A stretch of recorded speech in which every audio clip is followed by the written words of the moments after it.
اهلا بيك في الفيديو رقم 3 من تريننج البروبلم سولفينج. ده احنا لسه بادئين اصلا وبقينا في الفيديو الثالث. ايوه، لان احنا نزلنا 2 سيشنز على التوبيك الاولاني اللي هو الداتا تايب اند كونديشن. فلو انت ما سمعتهمش ادخل اسمعهم الاول. يعني انت ما ينفعش تدخل اصلا على اللوب غير لما تبقى عارف الفاريبل، تبقى عارف الكونديشن، تبقى عارف حاجات كتير جدا. طيب هل لو انت ما تعرفش الفاريبل او ما تعرفش الداتا تايب او ما تعرفش الحاجات دي، هل هتعرف ان انت مثلا تعمل لوب وتبقى فاهم اصلا اللوب هتشتغل ازاي؟ اكيد لا. فكل حاجه في التريننج ده او في تعلم اساسيات البرمجه هي عباره عن خطوات، كل خطوه بترفعك للخطوه اللي بعدها. فما ينفعش ان انت تخترق الخطوات كده كلها مره واحده وتبدا ان انت تتعلم اي حاجه وانت مش فاهم اصلا الحاجه اللي قبلها ايه او الحاجه اللي بعدها. فلو ده لسه اول فيديو ليك فارجع للفيديوهين اللي في التريننج وهتلاقيهم تحت في الكومنتات او في الديسكريبشن او في الاي اللي هنا او اللي هنا. وكمان ما تنساش ان انت تدخل جروب التليجرام عشان تتابع معانا فيه. ما تنساش ان انت تحط لايك للفيديو ده لان المحتوى التعليمي ما بيوصلش، وحط لايك للفيديو ده عشان يوصل لغيرك وغيرك يستفيد زي ما انت استفدت. وبس يلا بينا نبدأ الفيديو بتاعنا.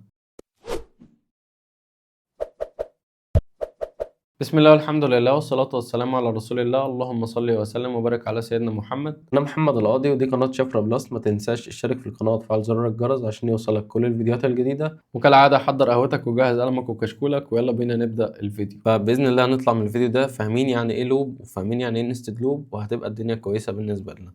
طيب تخيل كده لو أنا دلوقتي عايز أطبع اسمي 100 مرة، هعمل إيه؟ كبني آدم طبيعي لسه ما خدتش لوب، هبدأ أقول إن أنا هجيب السي أوت وأحط اسمي وإند لاين وأبدأ إن أنا أكرر السطر ده. طيب لو قلت لك إن في حاجة تسهل عليك الحاجات دي كلها تعمله في سطر واحد كمان، وهي اللوب. واللوب جت عشان تحل المشكلة دي، جت عشان تحل مشكلة التكرار. فأفهم من كده إن اللوب هي طريقة نخلي بيها البرنامج يكرر سطر أو مجموعة أسطر من الكود أكتر من مرة بدل ما إحنا نكتبهم بإيدينا. كده أقدر إن أنا أطبع اسمي 100 مرة من غير ما أكتبهم كلهم بإيديا. طيب إيه أنواع اللوب؟ طيب أنواع اللوب 3 أنواع: الفور لوب والوايل لوب والدو وايل لوب. طيب تعالى نتعرف على الفور لوب ونفهم النوع ده كويس ونفهم بيعمل ايه. انا دلوقتي عايزك تفهم حاجة، ان الحاجات اللي احنا هنستخدمها في اللوب هي موجودة في الفور والوايل والدو وايل، بس بتختلف في الاماكن بتاع الكتابة بتاعتها او في الاماكن بتاعة التوظيف بتاعتها. فمحتاج منك في الفيديو ده ان انت تفهم لوب واحدة وهتبدأ ان انت تطبق كل الفهم اللي انت فهمته على باقي اللوب او على باقي الانواع. طيب تعالى نفهم دلوقتي الفور لوب وطريقة الكتابة بتاعتها او الشكل العام بتاع اللوب، السينتاكس. اول حاجة الفور دي هي فور ستيتمنت، تمام.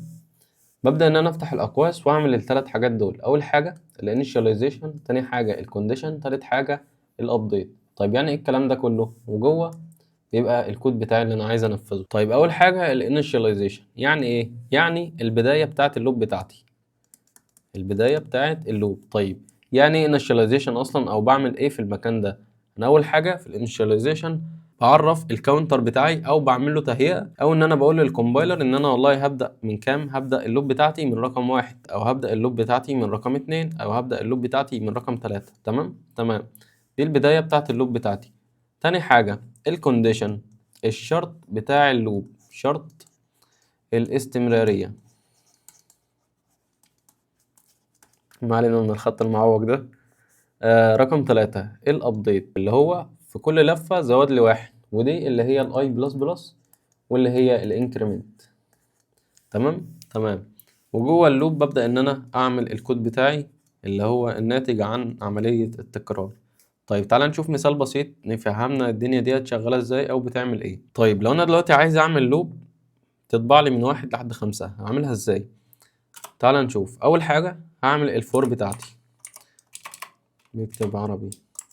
طيب تعالى دلوقتي نعمل الفور بتاعتي. تمام. بعد كده هفتح الاكواس بتاعه المجموعه، هقول له ايه؟ هقول له الشرط بتاع البدايه اهو، هعمل له الانيشاليزيشن يعني هبدا اللوب بتاعتي.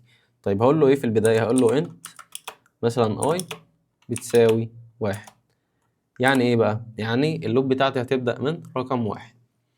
بعد كده هقول له الشرط بتاعي اللي انت هتمشي عليه، يعني هقول له مثلا اي اصغر من او يساوي 5 وبعد كده سيمي كولون. يعني ايه؟ الشرط بتاعي الاي اصغر من او تساوي 5. بعد كده الابديت او ان هو يزود لي 1 على كل لفة بيعملها. بعد كده احط الكيرلي براكتس واقول له السي اوت اطبع لي الاي، بعد كده اند لاين.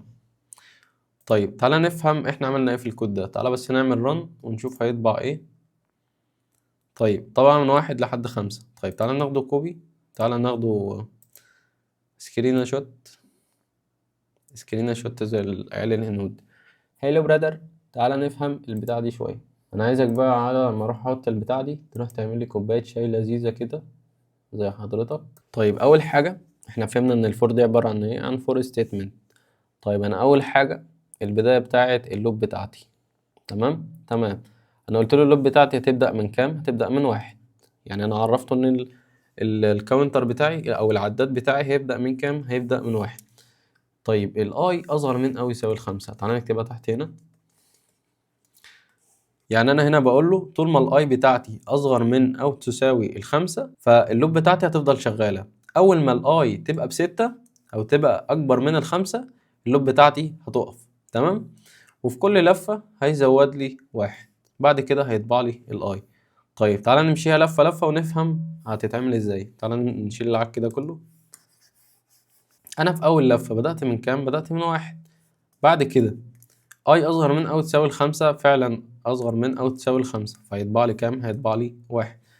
اللفة التانية الاي بقى بكام؟ الاي بقى ب2. اصغر من او تساوي 5 فهي فعلا اصغر من او تساوي 5 فهيطبع لي الاتنين. في اللفة التالتة احنا فهمنا ان الاي بلس بلس بتزود لي في كل لفة 1، فهي اللي بتعمل الانكريمنت دي او الزيادة دي. في اللفة التالتة الاي هتبقى بكام؟ هتبقى ب3. معلش انا بكتب عربي وانجليزي بس تاخدش في بالك، يعني افهم الفكرة بس.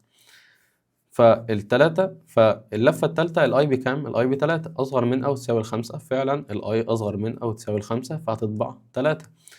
طيب اللفة الرابعة الاي بكام؟ الاي ب4 اصغر من او تساوي 5، فعلا اصغر من او تساوي 5 هيلف اللفة ويزود لي 1 ويروح جاي طابع لي ال4.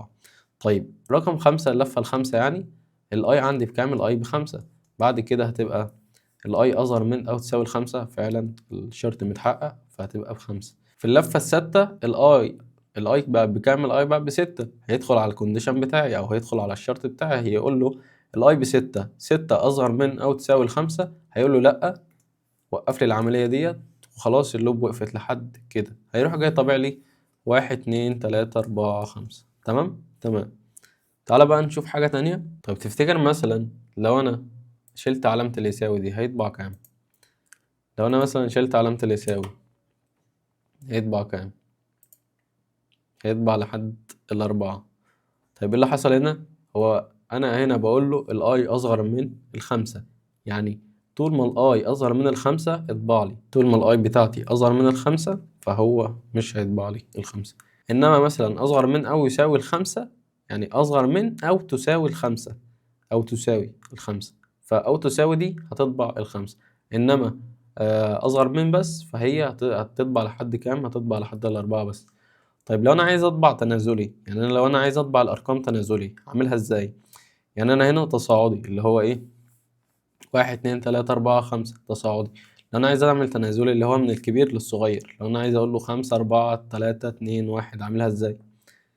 احنا قلنا في البداية بتاعت اللوب ان انا بقول له في البداية ان انا هبدأ من كذا، او في العد التنازلي اقول له ان هو يعمل لي ايه؟ يبدأ لي من 5. يبدأ لي من 5 وينزل لي لحد 1. طيب تفتكر هنعملها ازاي؟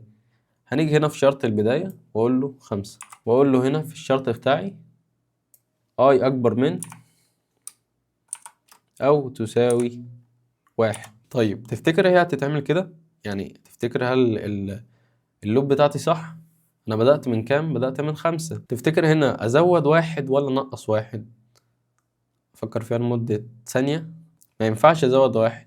يعني بص احنا لو جينا نعملها دلوقتي، لو جينا ممكن يفرقع الكمبيوتر اهو. بص دخلنا في انفينيتي فما ينفعش. على فكرة انت لو سبت الكمبيوتر بتاعك كده لمدة ربع ساعة او 10 دقايق بالظبط الكمبيوتر هيولع. انسى، اقفل الترمينال بسرعة. ففي الاي بلس بلس هنا اروح جاي اي ماينس ماينس. تمام. انا هنا عملت ايه؟ شرط البداية بتاعي بدأ من كام؟ بدأ من 5.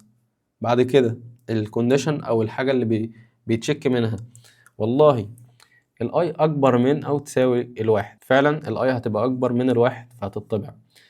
بعد كده ينقص لي واحد في كل لفة، فيبدأ ان هو يطبع لي الارقام تنازلي، اللي هو 5 4 3 2 1. فهمت الفكرة؟ طيب تفتكر لو انا عايز اطبع مثلا كلمة، لو انا مش عايز اطبع ارقام، لو انا عايز اطبع كلمة مثلا 3 مرات، فانا هعمل ايه؟ فكر فيها لمدة 5 ثواني كده.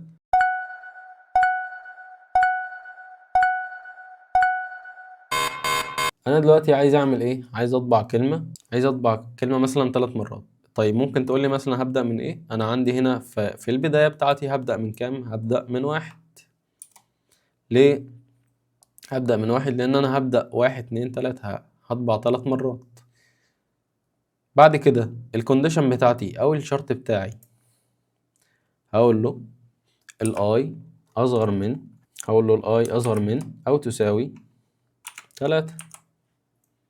بعد كده هرجع تاني اي بلس بلس، واقول له مثلا الكلمة اللي انا عايز اطبعها هنا، اعمل علامتين تنصيص واقول له مثلا هيلو براذر. تمام. طيب انا ليه عملتها بين علامتين تنصيص؟ لان ده نص. احنا اتفقنا قبل كده ان اي حاجه بين علامتين تنصيص الكومبايلر بيطبعها سواء ان هو فاهمها او مش فاهمها. لكن لو انا جيت شلتها من علامتين التنصيص مش هيفهم ايه ده اصلا. فانا هاجي اطبعها كده هيقول لي ايه؟ 3 هلو. طيب سيبك من الامثله السهله دي، واحنا ناس باش مهندسين قد الدنيا، فتعالى ندخل في الكلام الكبير قوي ده. تعالى دلوقتي لو انا عايزك تعمل لي برنامج يحسب المتوسط بتاع الطلاب، يحسب متوسط درجات ل6 طلاب. بما انك باشمهندس كبير قد الدنيا، مش راجل بتبيع بطيخ خالص، فانا عايزك تعمل لي برنامج يحسب لي متوسط المجموع ل6 طلاب. هتعملها ازاي؟ ممكن تفكر فيها لمدة ساعة مثلا.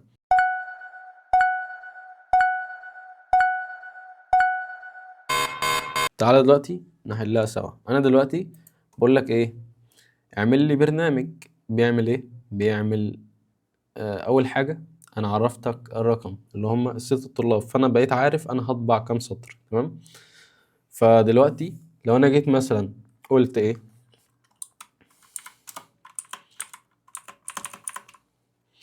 عملت مثلا اللوب بتاعتي، قلت فور وفتحت القوسين بتوعي وقلت له البدايه هتبقى من كام؟ هتبقى، لا فكر فيها انت، انا هقول لك ليه.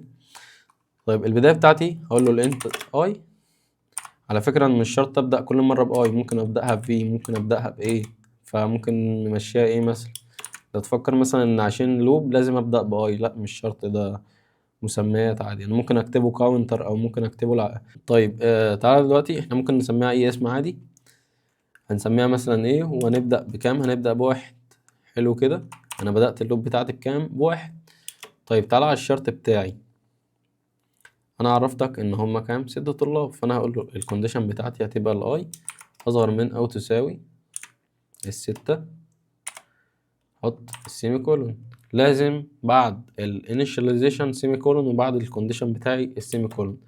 واقول له الايه بلس بلس واخرج بره واقول له انا دلوقتي عايزك تدخل لي الدرجات بتاعه الطلاب. فانا هقول له سي ان، وبعد كده انا محتاج فاريبل اخزن فيه الدرجات. فانا هقول له هنا انت واستدعي الفاريبل بتاعي واقول له مثلا الفاريبل ده اسمه جريد. تمام. واقول له هنا دخل لي الدرجات بتاعه الطلاب دي. بعد ما يدخل لي الدرجات دي انا عايزه يعمل ايه؟ انا عايزه يجمع لي الدرجات دي. فانا هعمل ايه؟ فانا محتاج فاريبل اجمع فيه. هقول له فاريبل sum مثلا وادي له initial value بزيرو. وهنفهم ليه ادينا له initial value بزيرو وما اديناش الجريد. طيب وانا هقول له هنا ايه؟ اجمع لي الدرجات دي، اجمع لي الدرجات دي على الجريد. طيب ايه السطر ده؟ ايه sum بيساوي طيب ايه السطر اللي انت كتبته ده؟ sum بلس بيساوي جريد، يعني ايه اصلا؟ انت نسيت ولا ايه؟ انت نسيت يا بقول لك يا باشمهندس، احنا مش خدنا الاوبريشن في الداتا تايب؟ يعني انت المفروض عارف ان الصم بلس بيساوي الجريد، ده يعني الصم بيساوي الصم زائد الجريد. اكيد فاهم يا حاج باشمهندس، صح صح كده. فانا هعمل ايه؟ فانا هخرج بره واقول له اعمل لي سي اوت. هقول له هات لي المتوسط بتاع الدرجات. هدي له هنا رساله هقول له افريج. هقول له هنا الافريج جريد وخلاص كده الجملة بتاعتي، واقول له مثلا ايه ماشي عشان واقول له هنا عايز المتوسط. طيب المتوسط ده انا يا باشمهندس يا اللي دارس رياضة. طيب دلوقتي المفروض ان احنا نجيب المتوسط ده بنحسبه ازاي؟ المتوسط بيساوي المجموع على العدد. فاحنا عندنا كام؟ عندنا المجموع صم على العدد 6. المتوسط بتاع الطلاب دول بيساوي صم على 6. يعني ايه اصلا المتوسط؟ يعني المجموع على عدد الطلاب. تمام. واقول له في الاخر ريتيرن 0، ويا باشا اطبع لي الكلام ده. بيقول لي سي ان جريد جي ار اي. انا معرفها غلط فوق.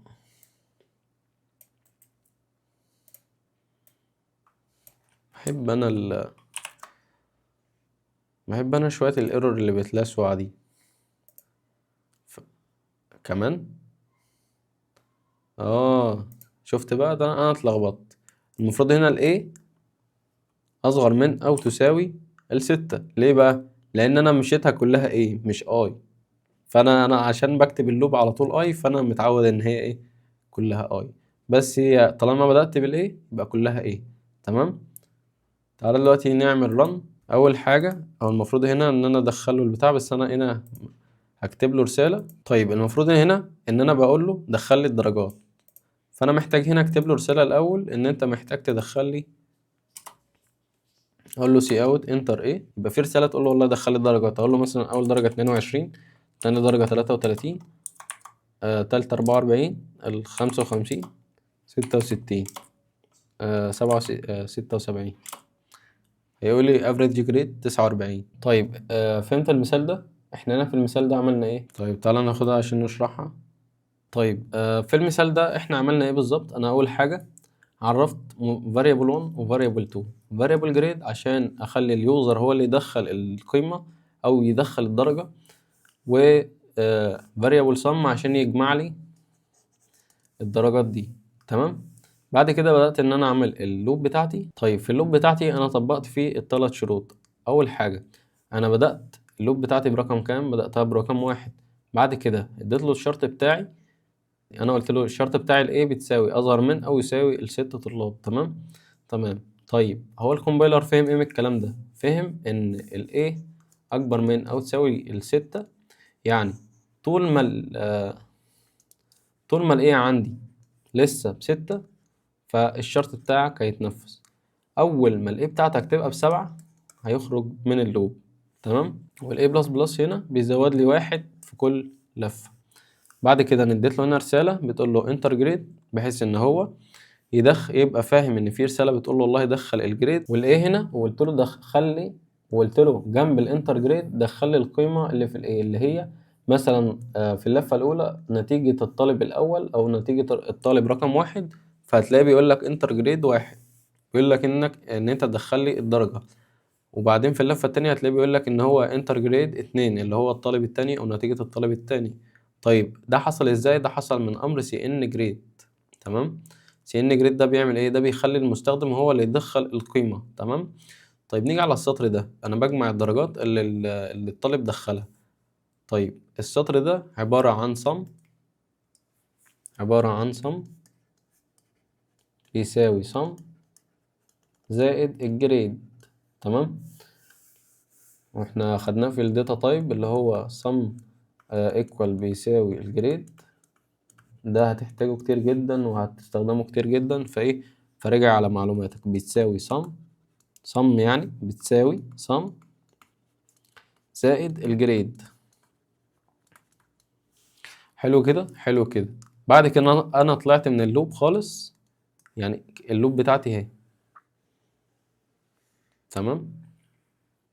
دي اللوب بتاعتي. طلعت من اللوب بتاعتي وقلت له ايه؟ اطبع لي المتوسط بتاع ال6 طلاب. والمتوسط ده قانون بيساوي المجموع على عدد الطلاب. تمام. طيب تفتكر لو البرنامج ده بيطلع كسور، يعني لو الدرجات دي فيها كسور، هل البرنامج هيظهرها لي ولا مش هيظهرها لي؟ اكيد مش هيظهرها لي. ليه؟ لان النتيجة هنا عبارة عن انتجر. طيب ما تيجي نحولها لدبل. يعني تفتكر هل هنغير الفاريبل نفسه ونخليه دبل ولا هنعمل ايه بالظبط؟ طيب تفتكر انا هنا دلوقتي هغير الفاريبل بتاعي اخليه دبل ولا هحول النتيجة؟ طيب تعالى دلوقتي نعمل حاجة. هاجي هنا قبل ما يحسب المتوسط، لو هو مثلا فيه كسور، لو انا عايز اطلع كسور هفتح قوسين واكتب هنا دبل. ايه اللي انت عملته ده يا باشمهندس؟ تعالى نفهم سوا. طيب تعالى دلوقتي بس نجرب البرنامج بتاعنا. هيقول لي انتر جريد 1، هقول له مثلا الطالب التاني، الطالب التالت، الطالب الرابع، الطالب الخامس، الطالب السادس، طلع لي كسور. طيب هنا عملت ايه بالظبط؟ انا هنا لما انا ضفت دبل دي في الاخر، انا هنا بقول له ايه؟ انا بقول له حول لي النتيجه اللي هتجيلك من الانتجر لدبل. تمام. طيب انا هنا كاتب له دبل عشان انا عايز دقه. طب لو انا مش عايز دقه في الارقام اللي هي العشريه او الكسريه، هقول له فلوت عادي جدا. فعامة لو انا عايز مثلا دقة في الارقام الكسرية بقول له دبل، لو انا مش عايز دقة بكتب له فلوت. فعموما انا هنا عملت ايه؟ انا هنا بقول له شفت النتيجة اللي هتطلع لك دي، حول لي النتيجة دي لدبل. يعني انت شغال انتجر عادي، بعد كده حول لي النتيجة عادي لدبل. طيب تفتكر لو انا عايز اطبع درجة كل طالب لوحده هعملها ازاي؟ نكتب البرنامج من اوله ولا نعدل في اللوب؟ اكتبه من اوله، انت باشمهندس قد الدنيا. انا محتاج منك ان انت تكتب لي اللوب كتير، بحيث ان انت تعود ايدك ان انت تكتب. لما تكتب كتير هتبدأ ان انت تحفظ. تمام. فدلوقتي مثلا انا هعمل الفور لوب بتاعتي واقول له ايه؟ هقول له البداية بتاعتي بكام؟ بواحد. اقول له الانت اي بتساوي كام؟ بتساوي واحد. حلو كده. احط السيمي كولون. اقول له الشرط بتاعي الاي اصغر من او تساوي كام؟ 6، لان هم 6 طلاب. لو انا عايز اطبع نتيجة كل طالب لوحده يعني. واقول له اي بلس بلس. بعد كده هعمل ايه؟ بعد كده هقول له سي اوت.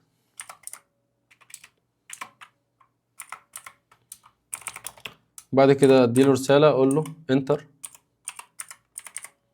هقول له انتر، هقول له هنا انتر جريد جي ار اي، واقول له الطالب الاول اي دي، يعني في اللفة الاولى هتبقى رقم واحد اللي هو الطالب الاول، في اللفة التانية هتبقى الطالب التاني، في اللفة التالتة هتبقى الطالب التالت. حلو كده. حلو كده. بعد كده انا هنا مسافة عادي، هنا واخد مسافة عادي. لا تستغرب مثلا ان انا عامل ايه اصلا. بعد كده هقول له ايه؟ سي ان جريد. طيب انا محتاج هنا اعرف متغير جريد بحيث ان انا اخزن فيه القيمة. فانا هنا محتاج اعرف المتغير بتاعي بحيث ان انا اخليه يستقبل الدرجات. تمام. بعد كده هقول له سي اوت جريد اوف ستودنت، واقول له اطبع لي القيمة اللي في الجريد. هقول له هنا سي اوت، هو خلاص استقبل الجريد فيطبع لي بقى ايه؟ الدرجة بتاعت كل طالب. فاقول له رسالة برضو، اقول له هنا ايه؟ جريد، الجريد اوف ستودنت، اقول له الاي، اقول له هنا ايكوال، واقول له جريد، واقول له اند لاين. هنا هيطبع لي نتيجة كل طالب لوحده. تمام. هنا في المفروض في قوس بتاعت اللوب. تمام. طيب تعالى نعمل رن. هيقول لي انتر جريد فور ستودنت 1. هقول له مثلا، هيقول لي جريد اوف ستودنت 1 132. هو طبع لي الجريد، بيطبع لي الجريد بتاعت كل طالب بعد ما انا ادخل القيمة. هيقول لي النتيجة بتاعت الطالب التاني. هقول له مثلا كده، هيقول لي النتيجة كده. هقول له مثلا ده جايب زيرو، ده سقط، فهيطبع لي النتيجة بتاعت الطالب التالت ان هو جاب زيرو. مثلا ده كده، ده كده، ده كده. تمام. ده كده احنا طبعنا نتيجة كل طالب لوحده. احنا في البرنامج ده عملنا ايه؟ احنا عملنا فور لوب بتحسب لي درجات الست طلاب.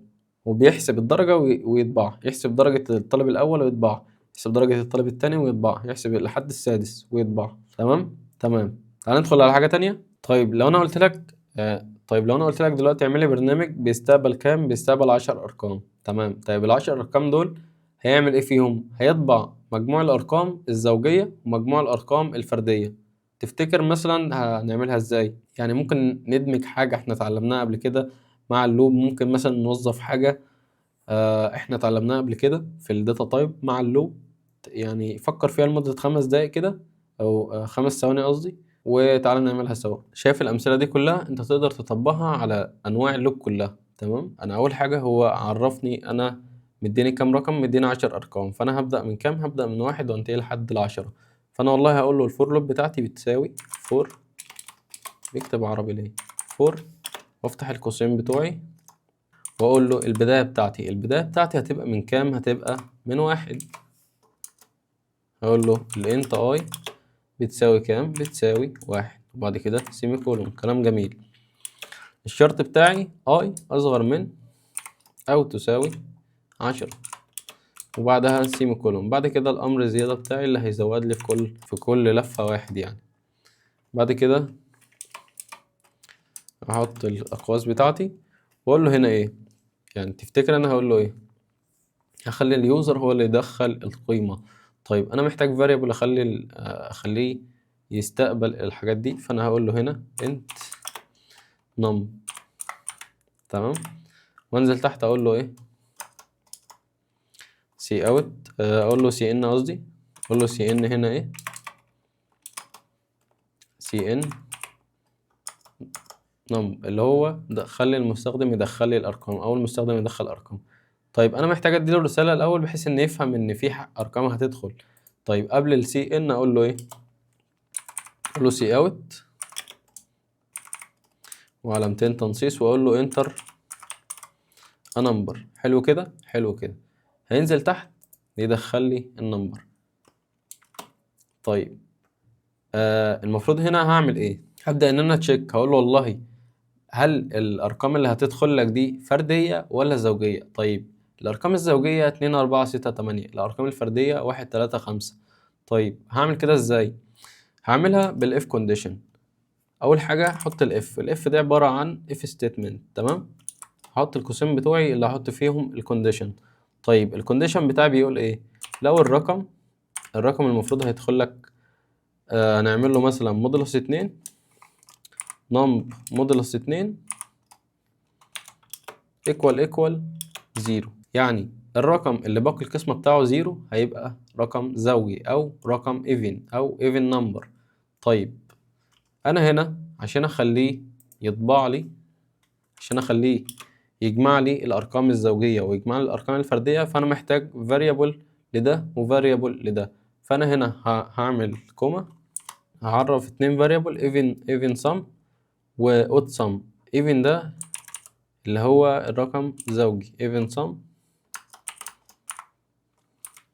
واديله initial value بزيرو، وبعد كده اديله كوما واقول له odd sum واديله initial value بزيرو. تمام.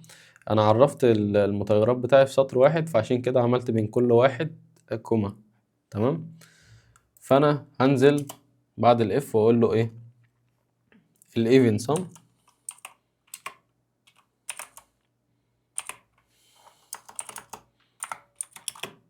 ايكوال يساوي نمب. تمام. يعني ايه بقى السطر ده؟ انا بقول له even sum بتساوي even sum زائد النمبر. تمام. احنا لسه قايلينها قبل كده وقلناها كتير. طيب else مثلا لو غير كده يبقى ايه؟ اجمع لي الارقام الفرديه مع النمبر. else odd sum بلس بيساوي النمبر، يعني الاود sum بتساوي odd sum زائد النمبر.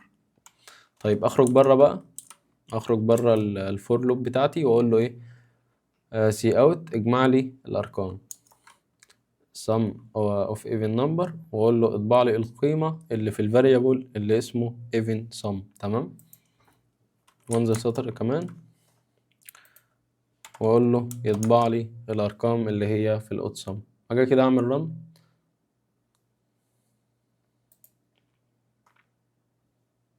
هيقول لي انتر ا نمبر. طيب تعالى هنا، لو انا مثلا عايزه يديني مثلا يقول لي انتر ا نمبر 1 و2 و3 زي ما كنا بنعمل، فانا هقول له هنا ايه، اطبع لي قيمة الاي في كل لفة،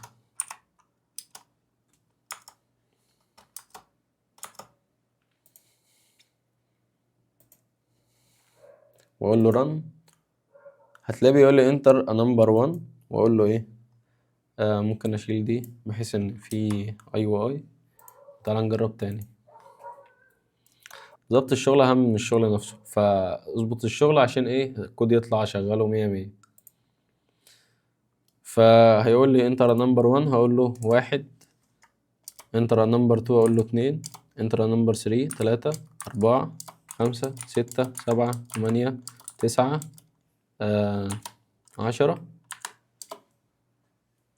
فهو هنا بيقول لي sum of even number 30 و sum of odd number 25. يعني هو جمع لي الأرقام الزوجية وجمع لي الأرقام الفردية.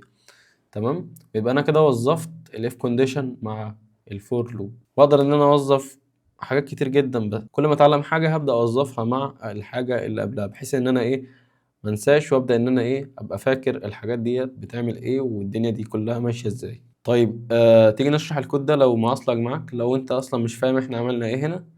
تعال نشرحه. تعال. هو انا ليا بركة اللي انت يعني. تعال. على ما اخلص روح حط لايك، ولو انت مش عامل سبسكرايب روح اعمل سبسكرايب، وشير القناة وشير الفيديوهات، وصيطني كده يا معلم بدل زي ما انا مروق عليك كده. طيب سيبك من الكلام اللي احنا قلنا ده كله. تعالى دلوقتي، احنا زهقنا من اللون الاخضر، تعال نجيب لون ايه. تعالى برتقاني.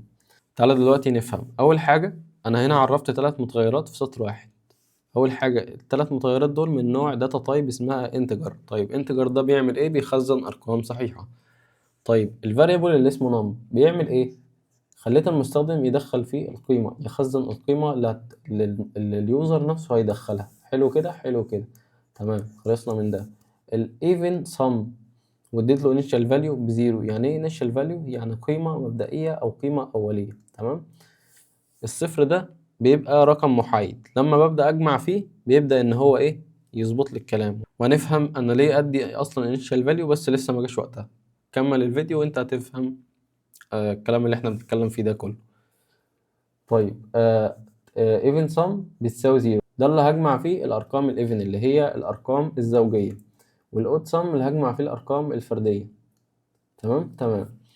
أول حاجة دخلت على الفور لوب بتاعتي. الكومبايلر، لو أنا كومبايلر هدخل على الفور لوب. تمام. طيب هلاقي ايه جوه؟ طيب انا كومبايلر دخلت على الفور لوب، انا اول حاجه لقيتك بادئ لي بواحد. حلو كده، حلو كده. طب بس نغير اللون. بادئ لي بواحد، بعد كده مديلي كونديشن، والله الاي اصغر من او يساوي 10. احنا قلنا اي اصغر من او تساوي 10، يعني طول ما الاي دي اصغر من 10 فهي هتتحقق. الاي دي بقى ب11، خلاص يا عم اخرج لي من اللوب دي، انا مش هكمل فيها. والاي بلس بلس بيزود لي في كل لفة واحد. حلو كده، حلو كده. تعالى دلوقتي سي اوت انتر ا نمبر. انا السطر ده بيقول لي ان في رسالة هنا والله بتعرفك ان انت محتاج تدخل النمبر، وبعد كده القيمة اللي في كل لفة من الاي. تمام تمام. بعد كده لقيت السي ان نمبر، يعني انا بقول لليوزر هنا دخل لي الارقام اللي انا هتشيك عليها او الحاجات اللي انا هراجعها بعدين. لاني هنا سايب له الاف كونديشن اللي بتتحقق من الايفن نمبر والاود نمبر. تمام. طيب والله لو الرقم ده المودولس هندخله على مودولس 2، لو طلع بصفر يبقى هو ايفن نمبر، يبقى رقم زوجي. وبعد كده لو هو رقم زوجي ادخل الايفن سم. الايفن سم هنا بتساوي even sum زائد النمبر. حلو الكلام، حلو الكلام. انا عايزك تحفظ بقى الحتة دي عشان هتحتاجها كتير.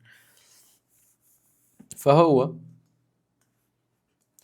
لو عملت المودولس على الرقم وطلع النتيجة بزيرو فهو رقم زوجي. لو غير كده هيبقى اود، وبعد كده يجمع لي الاود على النمبر. الاود صم برضو هي نفسها اود صم زائد اود صم بيساوي اود صم زائد النمبر. تمام.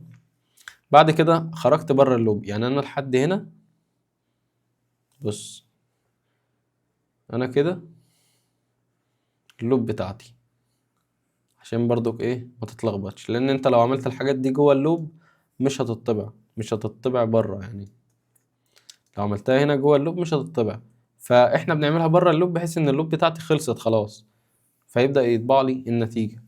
بعد كده يعني في السطرين دول انا بقول له ايه، انا بقول له اطبع لي المجموع اللي انت جمعته في الايفن نمبر، الارقام الزوجيه، مجموع الارقام الزوجيه ومجموع الارقام الفرديه. حلو كده، حلو كده. وفي الاخر قلت له ريتيرن زيرو، يعني انا خلصت الكود بتاعي وخلاص خلصت البرنامج بتاعي، ويا عم يلا روح نام. طيب في المثال ده بقول لك رايت بروجرام ذات برنت اوت ايفن نمبر فروم، يعني انا والله عايزك تعمل لي برنامج كل وظيفته ان هو يطبع الاعداد الزوجيه من 2 لحد 20. طيب جميل جميل، تعال نعملها. هنعملها ازاي؟ تفتكر هو في اللوب بتاعتي قال لي ايه دلوقتي؟ انا عايزك تطلع لي الارقام الزوجيه من 2 لحد 20، فهو عرفني ان البدايه بتاعتي هتبقى بكام؟ هتبقى ب2. فجري اروح اكتب الفور لوب بتاعتي واقول له الفور، وافتح القوسين واقول له الانت اي تساوي 2. ليه 2؟ لان هو قايل لي ابدا من 2 في المثال اللي هو عايزه، واقول له الاي اصغر من او يساوي 20. حلو، اصغر من او يساوي 20. حلو كده. اقول له الامر بتاعي بقى اي بلس بلس. طيب اي بلس بلس دي بتزود لي واحد بس، يعني مش هتنفع معايا. يعني الاي بلس بلس هتزود لي واحد، يعني مثلا 2 هتبقى 3 4 5، فكده انا ما طبقتش المثال اللي هو عايزه. انا عايز امشي على الاستراكشر الصح اللي هو رسمه، فانا هعمل ايه؟ هقول له هنا اي بلس يساوي 2. هنا بدل ما يجمع لي واحد هيجمع لي 2، يعني بدل كل لفة بيزود لي واحد، لا هنا هيزود لي 2 في اللفة، لأن الأرقام الزوجية نفسها 2 4 6 8، يعني كل مرة بزود 2. بعد كده أفتح الكيرل براكتس وأقول له سي أوت الأي. فأنا دلوقتي لما أجي أطبع هيقول لي إيه؟ 2 4 6 8 10 12 14 16 18 20. حلو كده، حلو كده. طيب تيجي على مثال مهم جدا وتعال نشرحه. طيب المثال ده مفيهوش كلام، يعني انا الفكره كلها هنا في الاي بلس، يعني بدل ما اي بلس بلس انكريمنت هيزود لي واحد، لا انا عايزك تزود لي 2، فانا هقول له اي بلس يساوي 2. حلو كده، حلو. تعال ندخل بقى على المثال اللي بعد كده، وهو هنا بيقول لي ايه write a program that calculates the factorial for any given positive number. يعني ايه؟ يعني برنامج يحسب مضروب اي رقم موجب. طيب يعني ايه فاكتوريال اصلا؟ تعال نروح على الوايت بورد ونشرح براحتنا. ما هو الفاكتوريال؟ فاكت مثلا ده اختصار لفاكتوريال. تمام. الفاكتوريال لعدد موجب، لو مثلا نفترض ان العدد ده n. حلو كده، يعني ضرب كل الاعداد من 1 لحد الرقم ده. يعني انا مثلا لو انا عايز فاكت ال5، فالمضروب بتاع الرقم ده بيبقى 5 في 4 في 3 في 2 في 1. ده المضروب أو ده الفاكتوريال لعدد موجب، فهيطلع لي الناتج بكام؟ ب120. لو مثلا لو أنا عايز فاكت 3 هتساوي 3 في 2 في 1. حلو كده. يعني الفاكتوريال هو ضرب كل الأعداد من 1 لحد العدد ده. يعني فاكت 5 تبقى بتساوي 5 في 4 في 3 في 2 في 1، يعني الأرقام اللي بعد الرقم كله. يعني مثلا لو فاكت 10 لو فاكت 10 هتبقى 10 في 9 في 8 في 7 في 6 في 5 في 4 في 3 في 2 في 1. حلو كده. فهو ده الفاكتوريال لأي رقم موجب أو أي عدد موجب. تعالى بقى نرجع لل VS Code ونشوف المثال بتاعنا ده هنعمله ازاي. أنا أول حاجة هعرف المتغيرات بتاعتي. أنا دلوقتي عندي متغيرين. أول حاجة النمبر اللي اليوزر هيدخله، هقوله مثلا int number مش هديله initial value. بعد كده هقول له انا ممكن اعرفها في سطرين عادي، مش شرط كل مرة اعرف في سطر واحد، عادي براحتي. انا المهندس، انا اللي اقرر. طيب اول حاجة، تاني حاجة اقول له انت فاكتوريال ولا لونج لونج. طيب بص، الفاكتوريال بيزيد يعني قيمته بتزيد، فمش هينفع ان احنا نعمله في انتجر، فانا هحط له لونج لونج. لونج لونج واقول له فاكتوريال بيساوي واحد. انا ليه اصلا اديت له هنا initial value بواحد؟ ما كان ممكن اديله initial value بصفر، لان هو هيفضل يضرب في الصفر فمش هيطلع ناتج، فلازم يبدأ من الواحد بحيث ان هو يبقى فيه ناتج. طيب بعد كده هقول له cn للنمبر. بعد كده اكتب الفور لوب بتاعتي. طيب في اللوب بتاعتي هقول له ايه؟ في اللوب بتاعتي هبقى معتمد على النمبر اللي اليوزر هيدخله. حلو كده. فانا هبدأ من ايه؟ هقول له فور لوب واحط القوسين بتوعي واقول له البداية بتاعتي من كام؟ من واحد. حلو الكلام، حلو الكلام. سيمي كولون واقول له الاي اصغر من او يساوي النمبر، واقول له زود لي كل سطر بواحد. بعد كده هقول له فاكتوريال في الاي واخرج من اللوب بتاعتي واقول له سي اوت فاكتوريال. طيب واعمل رن. المفروض ان انا ادخل رقم هنا مثلا وليكن 55، هيطلع لي الرقم ده. شفت الرقم بيبقى كبير ازاي؟ فمحتاج ان انت تحط لونج لونج. طيب تعال مثلا نقول له الخمسة، يقول لي 120. طيب انا هنا عرفت متغيرين، متغير اسمه نم، وده اللي بيطلب من المستخدم ان هو يدخل القيمة او بيخلي المستخدم هو يدخل القيمة. تاني حاجة الفاكتوريال، وقلنا ان هو لونج لونج ليه؟ لان الفاكتوريال بيكبر فمينفعش ان احنا نخزنه في انت او انتجر يعني. طيب دلوقتي انا ليه اديت له initial value ب1 ما اديتلوش initial value ب0 مثلا؟ بنبدأ بواحد عشان الضرب، لان لو بدأنا بصفر الناتج دايما هيبقى بصفر. كويس. طيب هو هنا بعد كده في السطر ده بيطلب من المستخدم ان هو يدخل القيمة، بعد كده يدخل على اللوب بتاعتي. تمام. طيب اللوب بتاعتي انا هنا عملت ايه؟ انا بدأت من الواحد. حلو كده، ماشي. فهنا الاي اصغر من او يساوي النمبر، يعني معتمد على الرقم اللي هيدخل. حلو كده. وهيزود لي في كل سطر واحد. يعني في السطر ده فاكتوريال ضرب يساوي اي. يعني ايه؟ يعني فاكتوريال فاكت بيساوي فاكتوريال في واحد، في اي قصدي. فهمت الحاجة؟ فاكتوريال بيساوي فاكتوريال في الاي. طيب والسي اوت فاكتوريال يطلع لي ناتج الفاكتوريال. طيب العملية دي اللي هو السطر رقم 15 بيتم ازاي؟ طيب هو دايما هنا بيبدأ من الواحد. يعني مثلا لو اليوزر دخل رقم 5 فيقول له ايه؟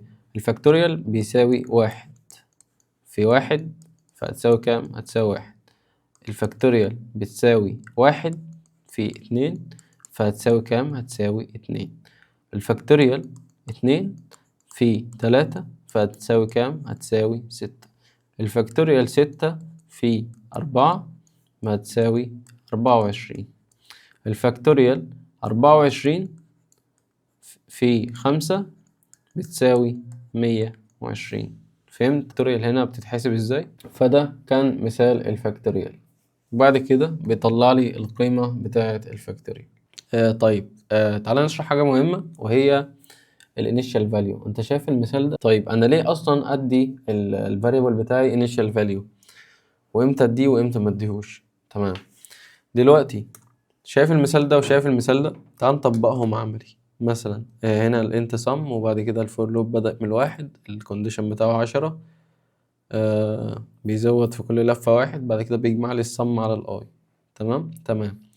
تعالى نكتب الكود ده بسرعة ونشوف بيعمل ايه. شوف اصلا اهمية الانيشال فاليو، او ان انا ممكن اديها initial value او لا يعني. حلو كده كده كويس. طيب تعال نكتب الكود بتاعنا. بيقول له انت sum، ما ادهوش initial value في الاول، وبعد كده بيقول له الفور لوب عندي بدأت من كام؟ بدأت من واحد. الكونديشن بتاعي بدأت من واحد بيساوي واحد، سيمي كولوم. بعد كده الكونديشن بتاعي اي اصغر من أو تساوي 10. بعد كده أمر ال increment. بعد كده الكيرلي براكتس sum equal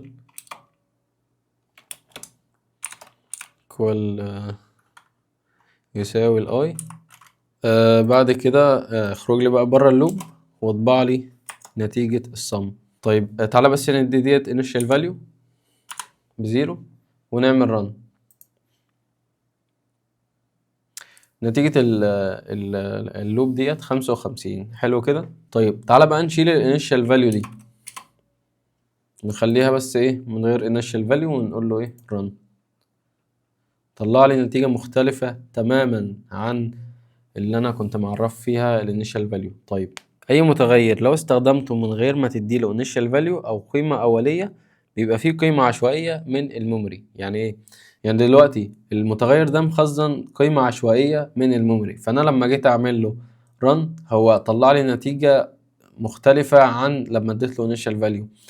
طيب لما اديت له initial value هو الصفر رقم محايد، يعني لما بتبدأ عملية الجمع بيبدأ يجمع صفر زائد الأرقام اللي جاية بعد كده. إنما كده أنت مدي يعني هو واخد قيمة عشوائية وبيبدأ يجمع عليها فتطلع النتيجة مختلفة. ففهمت ليه أنا لازم أدي initial value وليه ما اديش initial value.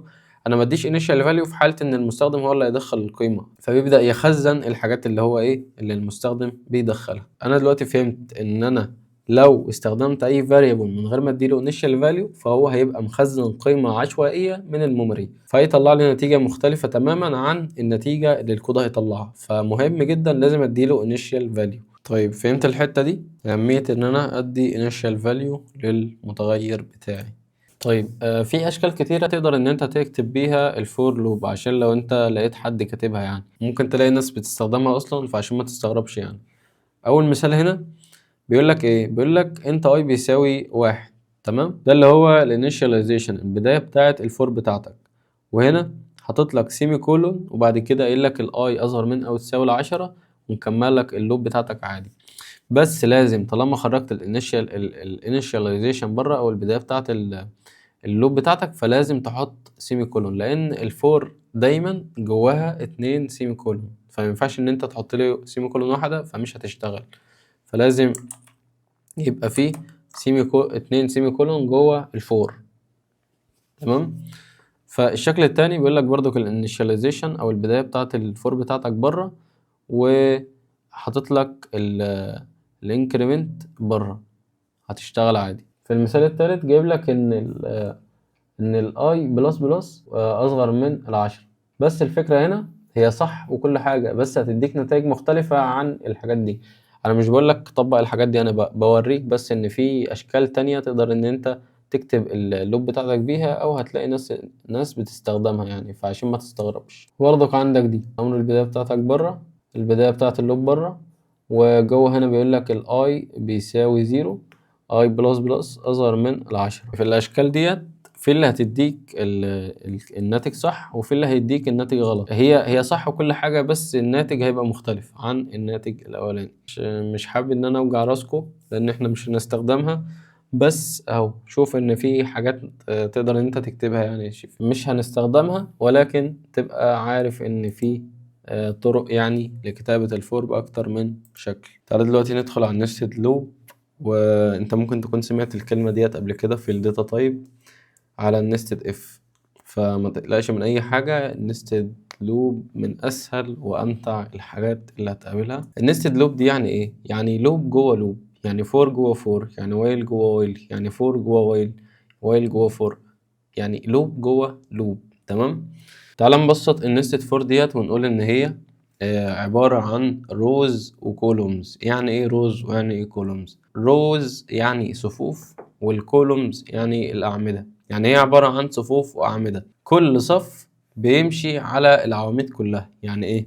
الصف الأول بيمشي على العمود الأول والعمود التاني والعمود التالت، الصف التاني بيمشي على العمود الأول والعمود التاني والعمود التالت، الصف التالت بيمشي على العمود الأول والعمود التاني والعمود التالت. فكل صف بيمشي على العواميد كلها. طيب تمام. طيب تعالى ناخد مثال ونفهم الدنيا اكتر. دلوقتي انا معايا روز اند كولومز، يعني معايا صفوف واعمده فاضيه ومعايا كود. انا بقول لك ايه في الكود ده؟ انا معايا 2 فور. اول فور بتقول لي الانت اي بتساوي 1. فور الاولى بادئه من 1. حلو كده، حلو. طيب دخلت على الكونديشن لقيته بيقول لي اي اصغر من او تساوي 3، يعني هو يمشي 3 مرات. تمام. وبعد كده هيزود لي 1 في كل لفه. تمام. بعد كده انا نزلت على الفور التانية لقيتها بتقول لي انت جي. انا مش هينفع اسمي 2 فور بنفس الاسم. كويس. فانا الفور التانية بقولها انت جي بتساوي 1. حلو كده، حلو. طيب الكونديشن التاني، الكونديشن بتاعها يعني بتقول لي الجي اصغر من او تساوي 3، يعني هتمشي 3 مرات وهتزود لي كل مرة 1. بعد كده عايز نتيجة الاي وعايز نتيجة الجي. طيب انا عايزك تتخيل ان انا معايا 3 رو و3 كولوم. حلو كده، حلو. التلاتة رو هيعملوا ايه؟ يعني الرو الواحدة هتمشي على التلاتة كولوم. طيب تعالى نشوفها ازاي. تعالى نعمل تريسنج للكود ونفهم الكود ده سوا. تعالى دلوقتي نعمل ايه؟ ادي 1 2، ادي 1 2، ادي 1 2، 1 2 1 2 1 2 1 2 1 2 1 2. تمام. ده كده الرو، الصف، وده العمود.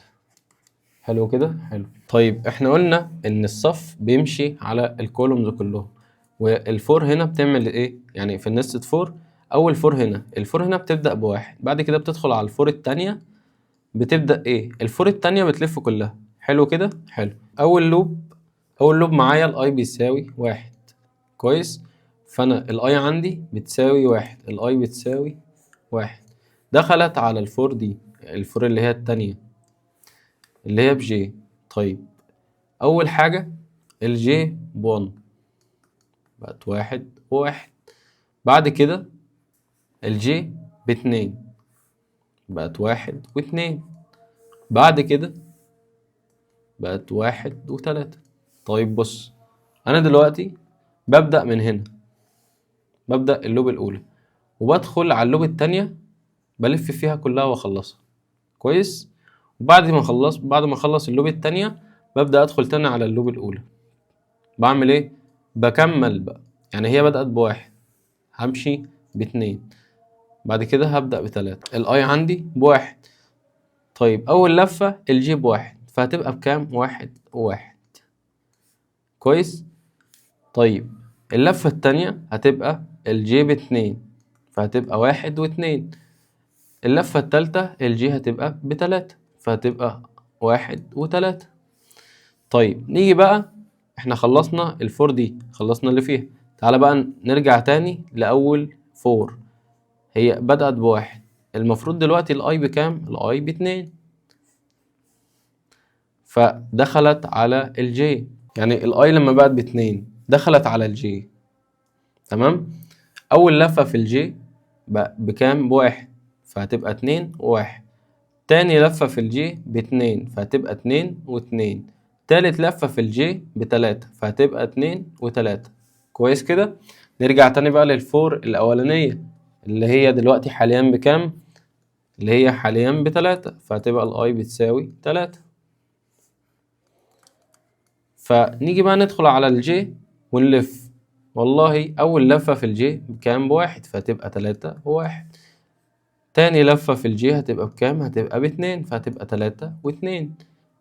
تالت لفة في الجي هتبقى بكام؟ هتبقى ب3 فهتبقى 3 و3. ويبقى احنا كده طبعنا القيمة اللي جوه اللوب الأولى واللوب التانية، وفهمنا بتتعمل ازاي، وفهمنا الطريقة اللي النستد لوب بتعمل بيها. يبقى أنا عندي الصف والعمود. الصف بيمشي على التلات عواميد، يعني الصف بيمشي على العواميد كلهم أيا كانت بقى. يعني أنا دلوقتي إيه؟ أنا هنا ببدأ من الواحد، ببدأ وادخل اخش على الفور التانية، بخلص اللفات اللي فيها وارجع تاني للفور الاولانية اشوفها بقى بكام، مش شرط التاني بتاعها.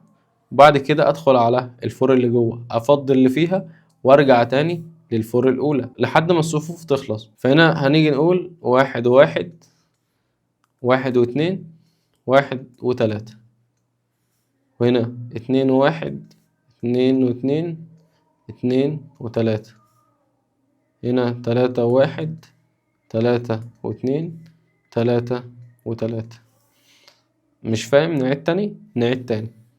نعيد تاني. دلوقتي الفور الأولى هتبدأ بكام؟ هتبقى بواحد. هتبدأ تدخل على الفور التانية اللي جواها بقى، فتبدأ تلف اللفة بتاعتها كاملة. فهنقول الفور اللي فوق الاي بقى بكام؟ الاي بقى بواحد.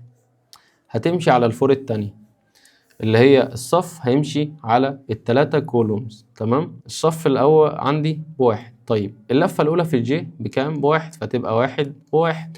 اللفة التانية في الجي هتبقى بكام؟ هتبقى باتنين، فهتبقى واحد واتنين. اللفة التالتة في الجي هتبقى بكام؟ هتبقى بتلاتة، فهتبقى واحد وتلاتة. حلو الكلام. حلو الكلام. خلصنا هنا. نطلع بقى تاني للفور. اللفة التانية بكام؟ باتنين، فهتبقى الاي هنا بتساوي اتنين. طيب اللفة ادخل بقى على الجي. اول لفة في الجي بكام؟ بواحد، فهتبقى اتنين وواحد. تاني لفة في الجي بكام؟ هتبقى باتنين، فهتبقى اتنين واتنين. تالت لفة في الجي بكام؟ بتلاتة، فهتبقى اتنين وتلاتة. خلصنا هنا. نرجع تاني للفور اللي فوق. بقى بكام دلوقتي؟ الاي بقى بكام؟ الاي بقى بتلاتة. طيب الاي بتلاتة، تدخل بقى على الجي، تبدأ تلف فيها التلات لفات. وهنقول أول لفة في الجيب كام؟ بواحد، فتبقى تلاتة واحد. تاني لفة في الجيب كام؟ باتنين، فهتبقى تلاتة واتنين. تالت لفة في الجي هتبقى بكام؟ هتبقى بتلاتة، فتبقى تلاتة وتلاتة. يعني الرو الواحدة بتمشي على عدد الكولوم كلهم. يعني لو أنا عندي 3 رو وعندي 3 كولوم، الرو الواحدة يعني أول رو بيعدي على ال3 كولوم، تاني رو بيعدي على ال3 كولوم، تالت رو بيعدي على ال3 كولوم. فتبقى النتيجة النهائية واحد واحد واحد واتنين واحد وتلاتة، اتنين وواحد اتنين واتنين اتنين وتلاتة، تلاتة وواحد تلاتة واتنين تلاتة وتلاتة. طب والله أنا مش مصدقك. تعالى نعمل الكود ونشوف ايه الوضع. انا عندي 2 فور. اول فور عامله ايه؟ عامله شاي. طيب تعالى نعمل رن. قال لك ايه؟ الاي بيساوي واحد، الجي بواحد، واحد واتنين واحد وتلاتة. هو كده خلص اول رو، دخلت على التلاتة كولوم. نيجي بقى للرو التانية، دخلت على التلاتة كولوم برضه، اتنين وواحد اتنين واتنين اتنين وتلاتة. دخلت على التلاتة كولوم، تلاتة وواحد تلاتة واتنين تلاتة وتلاتة. نرجع بقى للبرزنتيشن. لو انا مديك 3 رو، مديك 2 كولوم، tell me output this كم، يعني هيطلع النتيجة كام في الاخر، واكتب الكود. طيب ممكن انت تعمل الكود وتوقف الفيديو وتعمل الكود وبعد كده تراجع الكود بتاعك، لان انت فهمت دلوقتي انت هتعملها ازاي. نعملها سوا برضو. تعالى نزود. التكرار بيعلم المهندسين، ما عادش بيعلم الشطار، بقى بيعلم المهندسين دلوقتي. طيب هو بيقول لي ايه؟ انا مديك 3 رو و2 كولوم. طيب تيجي نعمل الكود على طول وبعد كده نشرحه، لان احنا فاهمين بقى. هو بيقول لي انا اول حاجه اهو عندي 3 رو، نعمل مثلا 2 كولوم هنا ونشوف النتيجه تطلع ايه. اهو بيقول اول رو هتمشي على الاتنين كولوم، هتبقى واحد واحد واحد واتنين. تمام. تاني رو هتبدأ بايه؟ هتمشي على الاتنين كولوم، اتنين واحد اتنين واتنين. الكولوم التالت، الرو التالتة هتمشي على الاتنين كولوم، تلاتة واحد تلاتة واتنين. نشرحها ولا انت فاهمها؟ السكوت علامة الرضا يعني. فاهمها خلاص؟ ماشي يا عم. بس ايه الشطارة دي يا لا؟ جبتها منين الشطارة دي؟ طيب هو مدينا اكزامبل، بيقول لك ايه؟ write a program that، يعني عايزك تعمل الثلاث نجمات دي. تفتكر هتعملها ولا مش هتعملها؟ يعني على حسب فهمك للنستد لوب عايزك تعمل لي المثال ده، او ممكن تفكر فيها لمدة 5 ثواني واحنا نحلها مع بعض.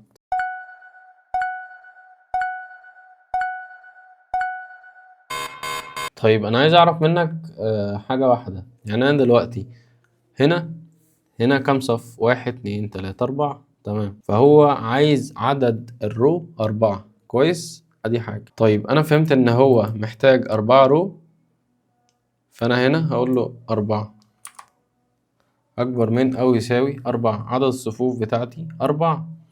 طيب عدد الكولوم على حسب عدد النجوم، فانا هقول له الجي اكبر من او يساوي، في الكونديشن الاي، يعني على حسب الاي انت بتزود لي. وبعد كده هنزل تحت واقول له سي اوت النجمة بتاعتي، وبعد كده اقول له اخرج بره الفور بتاعتي، واقول له اند لاين، بحيث ان هو ينزل لي سطر ما النجوم كلها ما تلزقش في بعض. ايه ده، جايبهم لي كلهم جنب بعض. طيب الغلطه اللي كانت عندنا هنا ان احنا ما حطيناش الاند لاين جوه الفور، فاحنا طلعنا حطيناها بره، فعشان كده كان بيطبعهم جنب بعض. تمام كده. فانت لازم تحط الاند لاين جوه، يعني احنا كنا حاطينها بره هنا، يعني بص كوبي، احنا كنا حاطينها هنا، ما هنا لازم تطلع جنب بعض. ليه؟ لانها بره خالص، المفروض تبقى جوه الفور اهي، بتطبع جنب بعضها، فلما احطها جوه هتطبع لي تحت بعض. تمام كده. فهمنا. احب انا الايرور اللي يجي ايه يفوقك كده وانت ايه بتصور الفجر. طيب نيجي لاخر حاجه، البريك والكونتينيو. لو انا عايز اتحكم في اللوب بتاعتي هحط لها بريك واحط لها كونتينيو. طيب يعني ايه الكلام ده كله؟ تعالى نفهم مع بعض. طيب البريك بتعمل ايه؟ بتوقف اللوب خالص وبتطلع بره. فاكر البريك لما خدناها في السويتش؟ نفس الوظيفه بس هنا بشكل تاني. طيب تعالى كده، مثلا لو انا عندي لوب عايز اطبع من 1 ل5، تمام، ومش عايز اطبع رقم فيهم، يعني مثلا انا اديتك امر ان انت تطبع لي من 1 لحد 5، مش عايزك تطبع لي 3. طيب فالبريك دي هتعمل ايه؟ هتوقف اللوب ومش هتكمل. يعني تعال نجرب دلوقتي. لو انا مديك فور لوب بتعمل ايه؟ انا بدأت هنا من الواحد، كويس، وديتك الكونديشن بتاعك ان انت هتطبع لي لحد كام؟ لحد 5، سيمي كولون اي بلس بلس. والله انا راجل رخم ومش عايز اكمل اللوب دي، فانا اروح جاي حاطط لك بريك واوقف لك الدنيا ومش هخليها لك تطبع لك بقيه اللوب. طيب تعال نشوف هنعملها ازاي.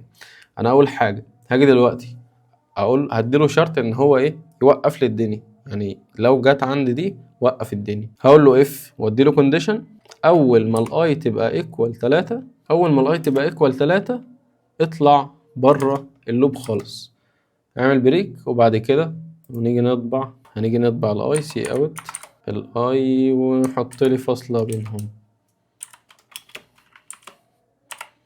تمام. طيب تعال نجرب 1 و2.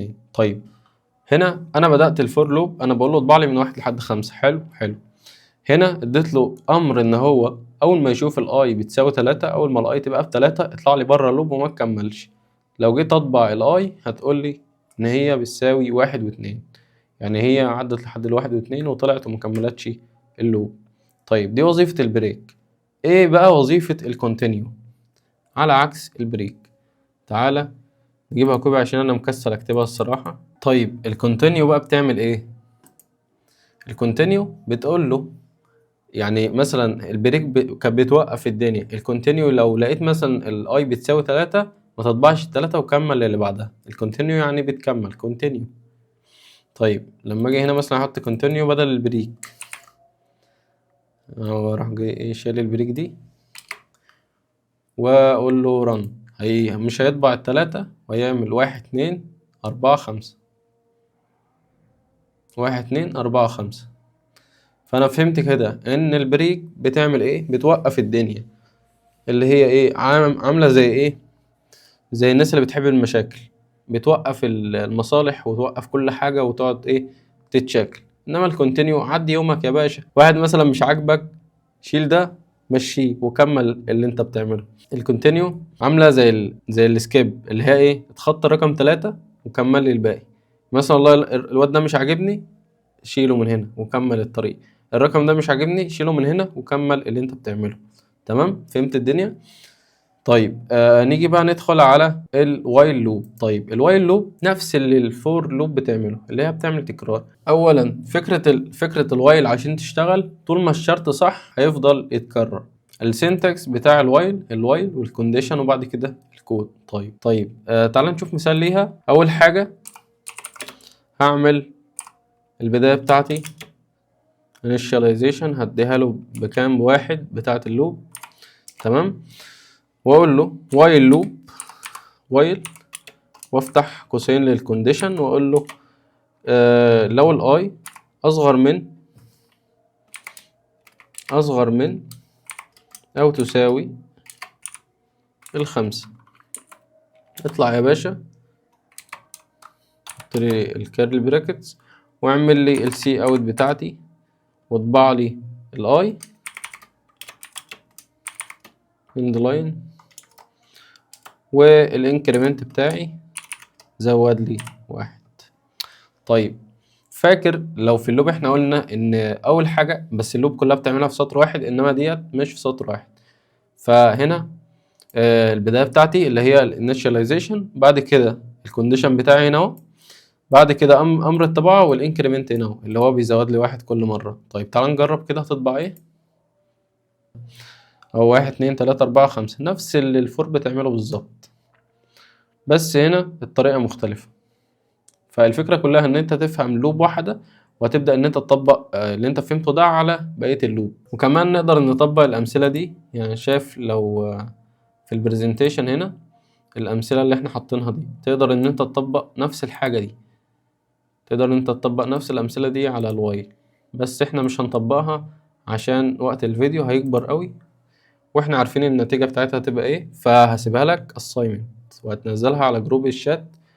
احنا عندنا 2 جروب، الجروب الاساسي اللي بينزل فيه الحاجات، والجروب بتاع الشات اللي هو بيكون فيه الحل والهنتات والحاجات دي. فانت مطلوب منك ان انت تطبق الحاجات دي بالوايل والدو وايل وتنزلها assignment في الجروب. تمام كده. طيب نيجي للدو وايل لوب. الدو وايل لوب السينتاكس بتاعها بتكتب الدو وبعد كده الكود وبعد كده الوايل وبعد كده الكونديشن. طيب شرط الدو وايل عشان تتنفذ ايه؟ بتنفذ الكود مرة واحدة وبعد كده بتفحص الكونديشن. تعال نشوف لها مثال. مثلا هبدأ الانيشاليزيشن بتاعي الانت اي بتساوي واحد. حلو كده.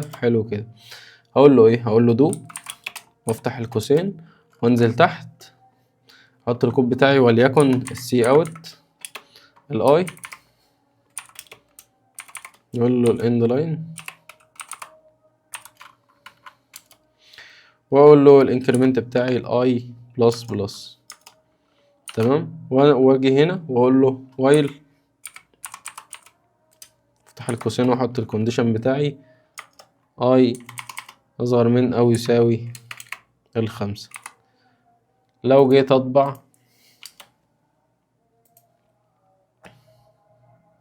هتلاقيه بيطبع لي من 1 لحد الخمسة. نفس الحاجات اللي بتتعمل في كل لوب بس بتتكتب بطريقة مختلفة، بس مش كل لوب بتستخدم بنفس الاستخدام بتاع اختها. يعني الحاجة اللي انا هعملها هنا اقدر اعملها هنا اقدر اعملها هنا، ولكن في شوية حاجات كده احنا بنقول على اساسها ان انا والله هستخدم دي ومش هستخدم دي. تمام. طب ايه هي الحاجات دي؟ طيب امتى استخدم الفور لوب والوايل لوب والدو وايل لوب؟ يعني امتى اكون عارف مثلا ان انا هستخدم هنا الفور او الوايل او الدو وايل؟ اول حاجه الفور لوب استخدمها امتى؟ لما تكون عارف عدد التكرار من البدايه، يعني مثلا اطبع من 1 ل10. الوايل لوب استخدمها امتى؟ لما ابقى مش عارف ان هي هتتكرر كام مره والتكرار بيعتمد على شرط، مثلا تفضل تجمع درجات لحد ما تدخل قيمه معينه. الدو وايل استخدمها امتى؟ لما تكون عايز اللوب تتنفذ مره واحده على الاقل، يعني مهما حصل اللوب دي هتتنفذ مرة واحدة، حاجة لازم تدخلها مرة قبل ما يتعمل لها تشيك. وبس كده، دي كانت نهاية اللوبس، ويا رب تكون استفدت من الفيديو ده. ولو كملت لحد هنا فانت بطل وابو الابطال كلهم وانت زي الفل. دي كانت نهاية اللوب، وهسيب لك كل الحاجات اللي انا استخدمتها في الكومنتات سواء لينك نوشن او البرزنتيشن. ولو انت كملت لهنا فانا فخور بيك جدا، ولينك التريننج كله فهسيبه لك في الوصف. ما تنساش بقى تعمل لايك وسبسكرايب للقناة وتشير الفيديو ده لكل الناس اللي عايزة تتعلم اساسيات البرمجة او اللوبس عامة يعني. وبس كده، دمتم في رعاية الله، والسلام عليكم ورحمة الله وبركاته.